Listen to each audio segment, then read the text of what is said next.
Right breaking news చూస్తున్నాం. కాసేపట్లో తెలంగాణ భవన్ కి ఎమ్మెల్సీ కవిత చేరుకోనున్నారు. కేటీఆర్ పిలుపుతో కేసీఆర్ హయాంలో రూపొందించిన తెలంగాణ తల్లి విగ్రహానికి పాలాభిషేకం చేయనున్నారు. ఉదయం 11 గంటల నుంచి మధ్యాహ్నం 1 గంట వరకు నిరసన దీక్ష చేపట్టనున్నారు. ఈ నిరసనలో బీఆర్ఎస్ శ్రేణులు పెద్ద ఎత్తున పాల్గొననున్నారు. సీఎం రేవంత్ ఆవిష్కరించిన విగ్రహం తెలంగాణ తల్లిది కాదని, కాంగ్రెస్ తల్లిదంటూ కేటీఆర్ విమర్శించారు. కాంగ్రెస్ ప్రభుత్వ తీరును నిరసిస్తూ ఇవాళ తెలంగాణ తల్లి విగ్రహానికి పాలాభిషేకం చేయాలని పిలుపునిచ్చారు.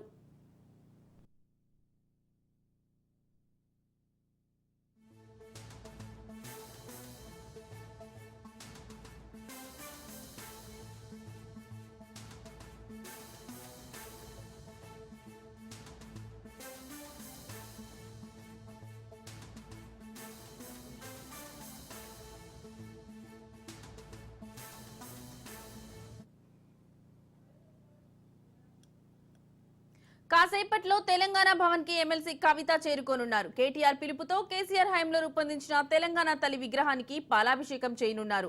ఇక ఇదే అంశానికి సంబంధించిన మరింత సమాచారాన్ని మా ప్రతినిధి సైదులు ఫోన్ ద్వారా అందిస్తారు. సైదులు, చెప్పండి, మీ దగ్గర ఉన్న అప్డేట్స్ ఏంటి? లక్ష్మి, కాసేపట్లో ఎమ్మెల్సీ కవిత తెలంగాణ భవన్ కు రానున్నారు. అయితే ఆమె ఈ రోజు అంటే 11 గంటల నుంచి మధ్యాహ్నం 1 గంట వరకు కూడా నిరాహార దీక్ష చేపడుతున్నారు. ముఖ్యంగా తెలంగాణ తల్లి విగ్రహాన్ని కాంగ్రెస్ పార్టీ మార్చాల్సిన అవసరం ఏముంది? అసలు అది తెలంగాణ తల్లి విగ్రహం కాదు, కాంగ్రెస్ పార్టీ తల్లి విగ్రహం అని చెప్పేసి కూడా బీఆర్ఎస్ పార్టీ మొదటి నుంచి కూడా చెప్పుకుంటూ వస్తుంది. దానిలో భాగంగా ఈ రోజు రాష్ట్ర వ్యాప్తంగా కూడా తెలంగాణ తల్లి విగ్రహాలకు పాలాభిషేకం చేయాలని చెప్పేసి బీఆర్ఎస్ పార్టీ పిలుపునిచ్చింది. దాని నేపథ్యంలో ఈ రోజు తెలంగాణ భవన్ లో ఉన్నటువంటి తెలంగాణ తల్లి విగ్రహానికి మరి కాసేపట్లో ఎమ్మెల్సీ కవిత పాలాభిషేకం చేయనున్నారు. అనంతరం అక్కడ 11 గంటల నుంచి మధ్యాహ్నం 1 గంట వరకు ఆమె నిరాహార దీక్ష చేపడుతున్నారు. సో తొలిసారిగా కవిత చాలా రోజుల తర్వాత పార్టీ కార్యక్రమాల్లో చాలా యాక్టివ్ గా ఉంటున్నారు. సో ఈ మధ్య కాలంలో చూసాం, ఆమె ఢిల్లీ లిక్కర్ స్కామ్ లో ఆమె బెయిల్ పై విడుదలైన తర్వాత కొన్ని రోజులు ఆమె విశ్రాంతి తీసుకోవడం జరిగింది. గైనిక్ సమస్యలతో కొన్ని రోజులు బాధపడినట్టుగా కూడా ఆమె ఎక్స్ వేదికగా చెప్పడం జరిగింది. సో ఇక దాని తర్వాత ఇక పార్టీ కార్యక్రమాల్లో విస్తృతంగా పాల్గొంటానని చెప్పేసి కూడా చెప్పడం జరిగింది. దానిలో భాగంగా మళ్ళా భారత జాగృతి యాక్టివ్ చేసేందుకు ఆమె జిల్లాల వారీగా సమీక్ష సమావేశాలు కూడా పెట్టడం జరిగింది.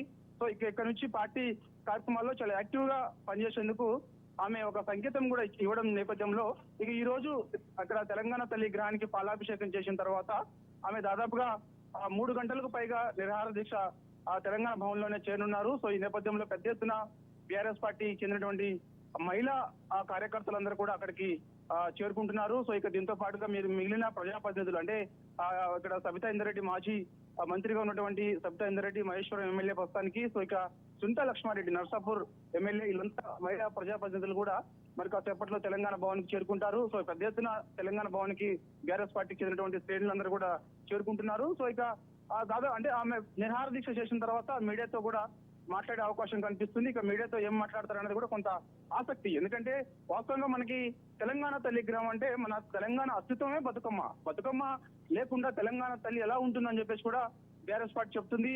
చాలా మంది మేధావులు కూడా ఇదే అభిప్రాయాన్ని వ్యక్తపరుస్తున్నారని చెప్పేసి కూడా తెలుస్తుంది. సో ఇక ఏదేమైనా సరే తెలంగాణ తల్లి విగ్రహాన్ని మార్చాల్సిన అవసరం లేదు కాబట్టి అది అంటే రాజకీయంగా ఒక కుట్రపూరితంగా మాత్రమే కేసీఆర్ ఆనవాళ్లు లేకుండా చేసేందుకు రేవంత్ రెడ్డి ఇలా వ్యవహరిస్తున్నారని చెప్పేసి కూడా నిన్న BRS party working president KTR చెప్పడం జరిగింది. సో ఖచ్చితంగా తెలంగాణ తల్లి విగ్రహం గతంలో ఏ విధంగా అయితే ఉన్నదో అంతే ఖచ్చితంగా మేము అధికారంలోకి వచ్చిన తర్వాత తిరిగి మళ్ళా పునర్నిర్మిస్తామని చెప్పేసి కూడా కేటీఆర్ చెప్పడం జరిగింది. సో ఇక ఈ నేపథ్యంలోనే తెలంగాణ తల్లి విగ్రహానికి సంబంధించి మొత్తం రాష్ట్ర వ్యాప్తంగా పాలాభిషేకాలు చేసిన తర్వాత ఆ తెలంగాణ తల్లి విగ్రహం ముందు కూర్చొని బీఆర్ఎస్ పార్టీ నిరసన కార్యక్రమాలు కూడా చేపట్టబోతుంది. సో ఇక దానిలో భాగంగా ఇక BRS party working president KTR కూడా మరి కాసేపట్లో ఉస్మానియా ఆసుపత్రికి చేరుకుంటున్నారు. నిన్న ఆశా వర్కర్లు తమకి ఇచ్చినటువంటి కాంగ్రెస్ పార్టీ అధికారంలోకి వచ్చే ముందు శాసనసభ ఎన్నికల సమయంలో ఆశా వర్కర్లకి ఖచ్చితంగా 18,000 రూపాయల వేతనం కల్పిస్తామని చెప్పేసి కూడా హామీ ఇచ్చారు. 100 రోజుల్లో అమలు చేస్తామన్నారు. ఏడాది అవుతున్నా కూడా అది అమలు కావలేదు. సో నిన్న శాంతియుత నిరసనకు పిలుపునిచ్చినటువంటి ఆశా వర్కర్ల పైన పోలీసుల దమనకాండను తీవ్రంగా ఖండిస్తున్నామని చెప్పేసి కూడా కేటీఆర్ చెప్పడం జరిగింది. సో నిన్న అరెస్టు సమయంలో కొంతమంది స్పృహ తప్పి పడిపోయారు. వారందరూ కూడా ఉస్మానియా ఆసుపత్రిలో చికిత్స పొందుతున్నారు. సో దానిలో భాగంగా కేటీఆర్ కూడా ఈ రోజు మరి కాసేపట్లో ఉస్మానియా Right. ఆసుపత్రికి వెళ్తారు. వెళ్ళిన తర్వాత అక్కడ వారిని పరామర్శించి తిరిగి మళ్ళీ కేటీఆర్ కూడా తెలంగాణ భవన్ కు వస్తారు. తెలంగాణ భవన్ లో కవితతో పాటుగా కేటీఆర్ కూడా అవసరమైతే నిరసన కార్యక్రమాలు అంటే తెలంగాణ తల్లి విగ్రహాన్ని మార్చాల్సిన అవసరం లేదు కాబట్టి సో ఫలాభిషేకం చేసిన తర్వాత సో అవసరమైతే కేటీఆర్ కూడా కవితతో పాటు నిరసన కార్యక్రమాల్లో పాల్గొంటారని చెప్పేసి పార్టీ వర్గాలు చెప్తున్నాయి. Lakshmi. Right Saidulu, thank you.